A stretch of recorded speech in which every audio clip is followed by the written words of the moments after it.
একটা ছোট্ট গ্রামে থাকতো এক লোভী লোক। তার নাম ছিল রফিক। সে সব সময় চাইতো বেশি টাকা, কিন্তু পরিশ্রম করতে চাইতো না। সে মানুষকে ঠকিয়ে টাকা কামাতো, তাই কেউ তাকে বিশ্বাস করত না। একদিন তার সাথে দেখা হলো এক রহস্যময় বুড়ো লোকের।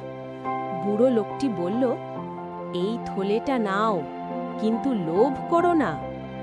রফিক থলেটা খুলে দেখে ভিতরে অসংখ্য টাকা। সে খুব খুশি হয়ে গেল, কিন্তু তার লোভ আরও বেড়ে গেল।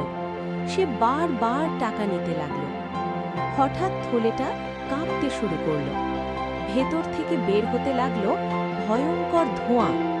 মুহূর্তেই সব টাকা উধাও হয়ে গেল। রফিক একেবারে নিঃস্ব হয়ে গেল।